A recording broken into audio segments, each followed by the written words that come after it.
Hello and welcome to my very first podcast.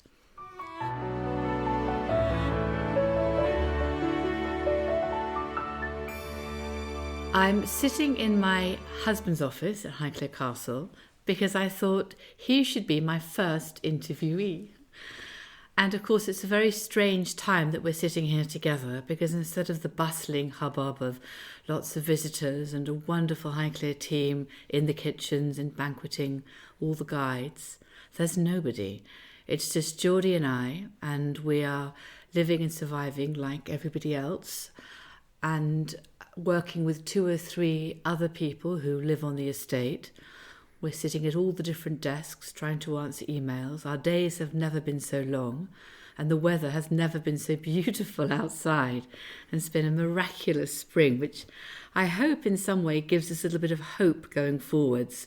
And I hope it'll be a miraculous spring next year when we look forward to welcoming many visitors back who sadly couldn't come this year. So I thought I'd start asking Geordie, you, about what it was like when you first came up to see your grandfather here, because whenever I'm a little bit down or feeling a little bit low, I love the stories you share about your grandfather, who was the 6th Earl of Carnarvon. They just make me laugh. He lived through 2 world wars. He fought through 2 world wars. He lived life to the full. He was the most enormous fun. And he must have been quite a character to meet as a little boy. So over to you, Geordie. What was he like? Well, Fiona, yes, he was an extraordinary character, my grandfather. I loved him. He was one of the last of the great people from the Edwardian era, in a way. Of course, he joined up as a soldier very young in World War One. And he was out in the Middle East, and he had some serious thrills and spills and survived that, and some great adventures. Always a great raconteur, always telling all sorts of stories, the great ladies' man. But I only really first remember him from when I was quite small, barely sort of 8 to 10, and I would go up to Highclere for Christmas Day. And it was all, not quite the whole sort of Downton scene, but there would have been the wonderful butler, Robert Taylor, of course, my parents, my grandfather's sister Evelyn, their family, and it was quite a sort of reminiscent idea of the Victorian Christmas, and everything was quite organised around the great meal on Christmas Day, probably game shooting on Boxing Day, all sorts of special drinks and wonderful food. And my grandfather, he was great for his grandchildren. He did love children, and he was always full of all exciting stories. And actually, I visited him through my young life many, many times. As I got older, I used to cycle up to have breakfast with him. And he would say, "Oh, darling boy, how there was a wonderful breakfast for you today. We have rich buttered eggs with cream and omelette fins herbes and wonderful toast." And everything was always described as if it was the only amazing breakfast in the world. And he would probably try to persuade me and my brother and sister to really have too much food for our age. But he was a great bon vivant. He loved everything about the fine and fun things of life.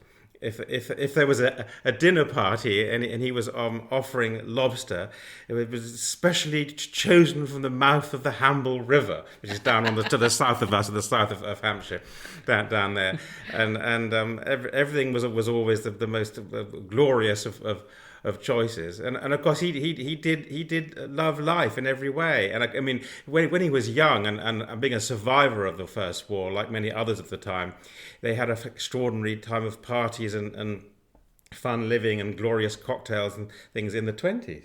Mm. And I mean, you've written about that period when I was with my wonderful, beautiful grandmother Catherine, who of course came from Virginia in the United States. It was an extraordinary time, and I can see from the records and the diaries that the 6th Earl, your grandfather, really lived life to the highest. I mean, he had footmen in the 1920s and 30s. You used to whisk your glass away if you'd had one drink and then present another perfectly clean glass with another perfect cocktail in, probably Highclere Castle gin, not quite, but everything was done to the highest extent, wasn't it? And he loved entertaining and treating people just like his mother did as well. And I gather he had two Labradors, not like our golden ones, but they were black Labradors, weren't they? Or were they Yes, golden? when I was very young, I used he had a wonderful cook called Ivy who was absolutely brilliant in the Like kitchen. Mrs. Patmore, do you think? Well, exactly like Mrs. Patmore. But and Ivy was terrific. But the Labradors were called Prune and Custard and lived in the kitchen, and I'm afraid were given rather too many of them. Also, the good things in life, and got to rather a large size. But they were always fun to be with. And Robert Taylor. And were you given treats as well? Oh, I was given. Well, I was given all sorts of. my I Ivy. could go down there, and if they'd been doing cakes, I was given to bits of the final bit of the bowl to lick the mixture and all that kind of stuff. And although Robert Taylor, the very Carson-like butler, was a bit stricter on the young at lunch, and if you'd made just too much of a mess around you with bits of toast and other crumbs and all the rest of it, and he was always coming along properly and tidy things away onto his silver thing, you get your hand smacked if you make too much mess. Yes, or if you had your elbows on the table. Yeah, I things imagine. like that. You were absolutely meant to be sitting up straight and behaving yourself. How amazing. And I always remember the stories that you tell me about Misson, his driver, as well, and the tremendous arguments Misson, the driver, used to have with his boss. Yes, Misson was from Northern Ireland and was an extraordinary character. And one of the things we used to love as younger children was that he would set up a film show for us in the library. Obviously, it was reel to reel films then. And he used to say, oh, Geordie, it's going to be a film. It's going to be set up for you this evening. And the great excitement about the films was they were wonderful westerns like The Magnificent Seven and all that kind of thing. But unfortunately, sometimes because of the technology as it was, that suddenly the film would break and it would be burnt and everything would grind to a halt. And then we had to have Bill Misson would have to splice it and stick it all back together again, and then we get going again. But they were wonderful, wonderful times. All sorts of westerns. My father used to love that as a genre of the movie.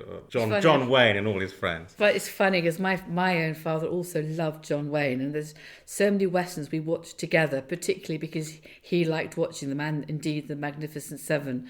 So I suppose I don't know the castle the way you did growing up here, and by the time we'd met and married, you and your father had opened the castle to the public. And it was taking on a very different life and form from the world of your grandfather, wasn't it? But having said that, it's brought life and the chance of survival back towards the castle with welcoming and sharing and bringing guests from all over the world here now because of Downton Abbey's given us a marketing platform which is very different perhaps from when you first started with your father. Yes, I'd probably have to say that the last 10 or so years of my grandfather's life, the castle was in a much more, in a way, sort of lockdown mode, because by then resources had become really quite When poor. did he die? Can you remind me when he died? He died in 1987, and we opened up the castle for the first time ever in 1988. But when I used to come and see him in the last 10 or 12 years, it was a much quieter affair, and he had hardly any staff, and some of the building would be a bit dark and forlorn. And of course, once we opened the building up to visitors for the first time, everything began to become alive again, and people began to know about Highclere.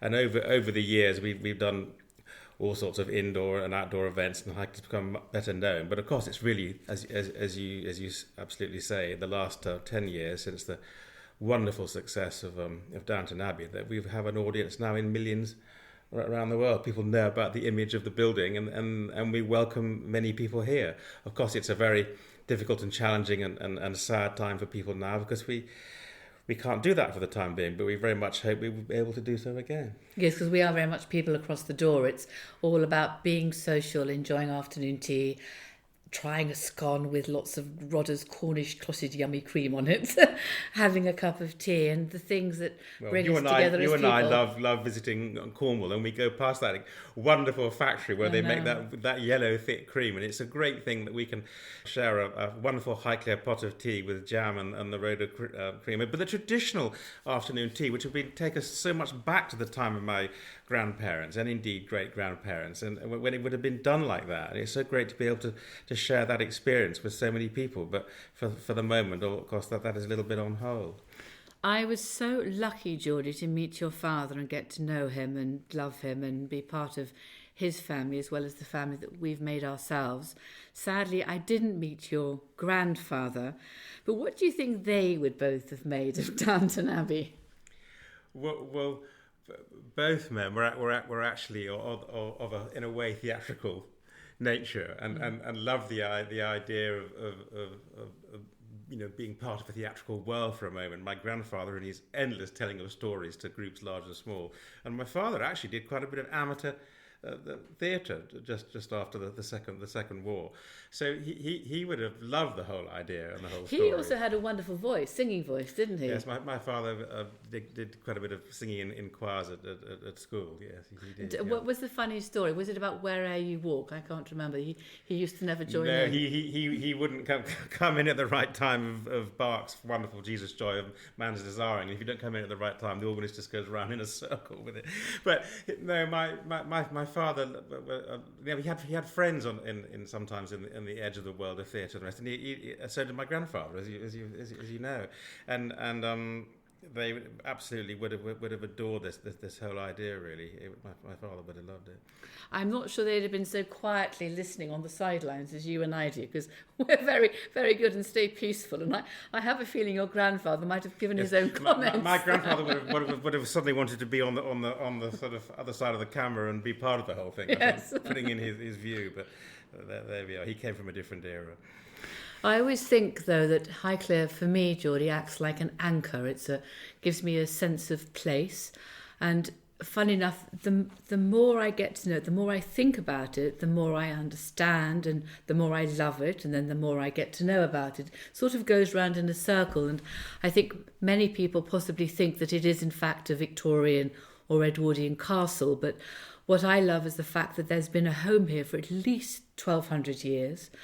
And bizarrely, I studied Anglo-Saxon at university, never thinking there'd be much use for it. I thoroughly enjoyed old languages. And of course, there are 5 Anglo-Saxon charters relating to Highclere Castle. And the earliest records are 749 AD, which refer to a group of buildings and an estate for that time. So in some ways, there are layers of history, home, family, people who farmed, lived, loved and laughed at Highclere for at least 1,200 years. I don't know, but one of my favourite, most esteemed characters was a man called William of Wykeham, who I think I'm passionate about the history and the time that he lived in.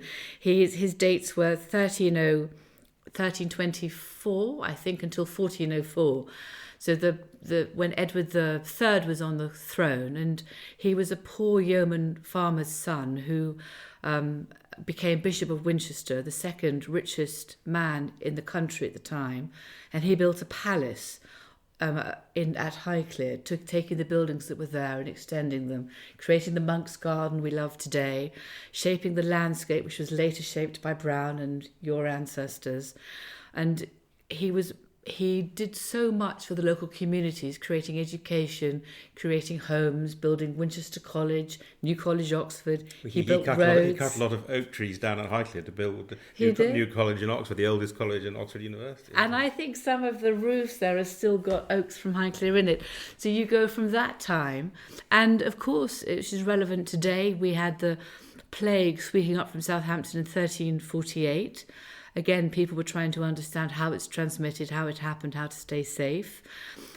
Lockdown and today's challenges and virus are in no way comparable with that. But again, it's an unknown unknown enemy in the war that we're in. And I'm sure with the resources today, we'll manage to fight back and make the world a safer place again. But nevertheless, the house, the oak trees, everything has withstood so much over time. And then until 1679, when your direct grandfather bought it because it had fallen out of church hands, they held it for 800 years. So you've got 800 years to make up, by the way. You've only been here for 350.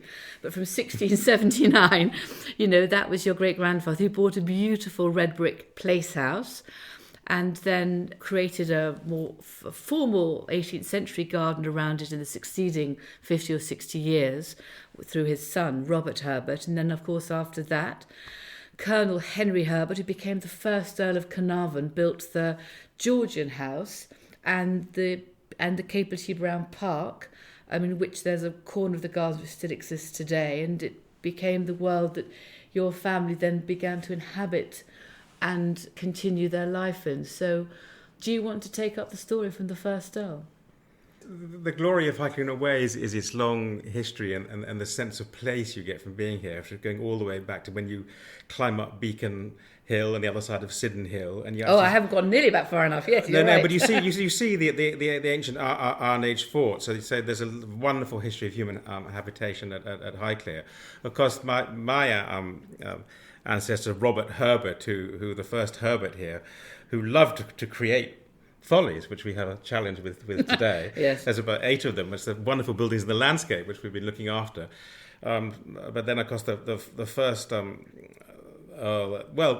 early Earls of Carnarvon were great travellers. They were great explorers and adventurers, bringing back different works of art from, Canalettas from Italy, and the extraordinary leather wallpaper which is in the saloon. Do you remember? It's the gilded, embossed and painted from Spain, which is in the saloon from 1661, and it creates such a rich textured background. So sometimes it's the fabric, the actual stones in which the glory and the heritage are, not just the works of art on the wall. And the third Earl was renowned, and in some ways the fourth Earl, his son, who was in politics for 40 years, was more here, but nevertheless he had his own yacht and he sailed to Australia, he went to Canada. And then his son, the fifth Earl, was again the great adventurer who set sail as soon as he could at the age of 18, again on his own yacht, and sailed across to South America, and was the one who then spent much of his life in Egypt, which culminated in the discovery of Tutankhamun's tomb. So you do come from a line of adventurers and photographers. Yeah, but if we go back to the third Earl, he obviously adored his time in northern Italy, and he'd been round the towns of Tuscany, like Lucca, Siena, and the rest. And so his idea came to have an enlarged mansion at Highclere, of course he commissioned Charles Barry, who became a Sir Charles Barry, wonderful architect, also of the Houses of Parliament, but to build this Italian Gothic mansion he wanted to have created Highclere, and that's what we have today. Yes, I was just reading actually some notes from that time in the archives when I was trying to research the gardens, but of course got completely waylaid. I was reading about some of the notes from Mr. Gowan to the third Earl, and he was saying that whilst the Italianate inspiration then took a more Gothic form in terms of the inspiration, the coherence for the castle which you see today, and I think the Houses of Parliament very much have that theme of Gothic medieval architecture, which is why the two buildings bear a resemblance. Luckily, we are much smaller than the Houses of Parliament, and they have to contend with the River Thames as well, which creates different problems for the foundations and underneath. And we're built on a very high chalk escarpment, which I think led to all the good clean water, which made it a good place to live in the old days. Wasn't it correct, though, that Charles Barry himself, as a young man, really as a travelling student, had been a great sort of draftsman of lots of buildings in Italy? He drew many of them on postcards and small drawings, which is where he became immersed in the whole idea of Italian design. He did. He travelled all around Italy, and then to my complete amazement, I found lots of sketches from Egypt as well. He did beautiful sketches of all the lotus flowers and all the pillars and all the columns in Egypt. So I was looking actually for things about Howard Carter and the fifth Earl, and then as usual was completely waylaid and found all these sketches by Barry of the columns and the detail. But that was part of the learning and the structure. Perhaps today it's done more on computer, but I think that use of hand and drawing and writing is so important, and thank goodness we have some, never the entirety, but some windows through handwriting, which sort of show what sort of people they were too, in the nature, I can't read your handwriting of course, but in the nature of the people who wrote the letters and the ledgers. I'm not sure what archives our generation will leave, Geordie, actually. So who's going to bother with emails? Well, the electronic world is different. People, it's quite, you have to really make an effort to organise it into a coherent plan so it can be looked at in the future. But whatever, those wonderful people of the past have left us this glorious legacy both in the building and in the vision of landscape. Robert Herbert, and then the first Earl, around Capability Brown in the later part of the 1700s, and Robert Herbert's ideas beforehand. They had such vision because they didn't see what we see today. They had the ideas for the trees and the plantings and the wonderful use of the cedars of Lebanon that we so love today, but they never really saw the final product. So we must really give them a great vote of thanks for their imagination and persistence of great works in the past, don't you think? I completely agree, and I love the cedars. I can spend hours looking up at them and the extraordinary network which is above our heads. They're supposed to be associated with God and God's trees, and they're mentioned in the Bible. And I think Tutankhamun's coffin was actually also made from a cedar of Lebanon. And fun enough, today, of course, the cedar on the lawns to the southwest of the castle is called Lady Mary's Bench, because that's where the fictional world of Downton Abbey meets Highclere Castle. And there were many scenes set from Downton Abbey on that particular bench. And in the film as well, I think it was where there was a scene when Branson came across one of the cast members and feeling rather tearful and upset, and consoled her. And there were some charming scenes. Downton Abbey was mainly filmed inside because they started in February and went to July, and by July they were filming Christmas, which was more inside than outside, given what was outside. But it did form the backdrop, and sometimes they used to pretend that Maggie Smith's garden, which was really here, was somewhere else for her dower house. But it has become a muddle, the outside and the inside, and whether it's fictional or real, and whether it's a set for Downton Abbey, whether we are Downton Abbey. But that's been a wonderful muddle, which I hope will help the castle sustain and survive and welcome visitors to continue to come here in the future. And the film, when the credits were going up and everybody first saw the golden castle come up, we were sitting in New York at the premiere out there, which we've been kindly asked to. Those are those wonderful drone shots of the early autumn, weren't they, on some wonderful weather? They were, and everybody clapped and cheered. It was so strange. I was looking round at the audience thinking, wow, they're clapping and cheering, and the cast member they're clapping and cheering is Highclere Castle. So we've been very lucky, and I hope that the optimism and the sense of the world apart will also help lead us out of this locked up and locked down situation that we're all in, and we'll again be able to offer small tours and the reassurance and peace of the gardens to people visiting towards the summer and the autumn. Absolutely, we really do pray that we can all overcome this and welcome people back here to Highclere and all its wondrous scenery in the future. Absolutely. In the meantime, I think podcasts and radio, I love radio, are such a great way forwards, and we can pick up the different stories. I thought I would talk to Paul the gardener, and I also like to talk to Pat Withers. Pat's decorated in the castle for some 60 years, and I thought nothing she doesn't know about the place. I know, she's full of the most hilarious stories. I'd also like to pick up with Les Taylor. Les is now one of our more senior employees, and when he's allowed out, or perhaps I can do it remotely, because he's now 94 and going strong, and is desirous of resuming some of his activities, because that's what living is about. It's not just being alive, it's about living, isn't it, and having life. So I hope Highclere can again offer that to many visitors and guests. Absolutely. Well, thank you for being my first interviewee, my darling. Great. Well, Have you enjoyed yourself? Very much. It's great to be able to share some of Highclere's history with everyone. Oh, well, thank you very much for joining us, and I look forward to you joining us for the next podcast too. Thank you.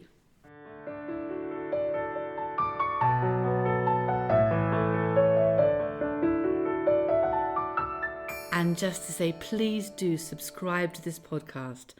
Then you can be first on the list every time it comes out.